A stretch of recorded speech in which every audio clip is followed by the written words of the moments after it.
Many of us also, I find, are held back because we don't really fully recognize what those areas of weakness are, or maybe pain. And that pain itself can be transformed into our core purpose and mission because we best serve the person we used to be, right? That we can identify with. So instead of avoiding or denying a reality about yourself, why not embrace it? Because you can position yourself to really help people. Like you stated in the book, if you've had issues with reading and literacy, maybe you become a champion of literacy, but really leaning into that pain and identifying what in that experience can you draw from it and hopefully help other people with. That's a great example. And I have not found a lot of people whose purpose isn't connected to pain in some way.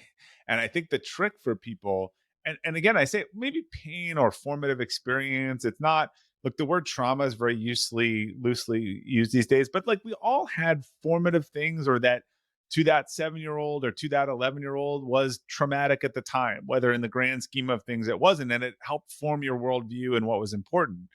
I think a lot of people struggle to connect those things because they don't want to be a victim in that story. They don't want to blame people. And the reality is you don't have to blame. Again, I think I gave the example of someone who started an award-winning after-school program because their parent was a single parent who worked 3 jobs and wasn't around.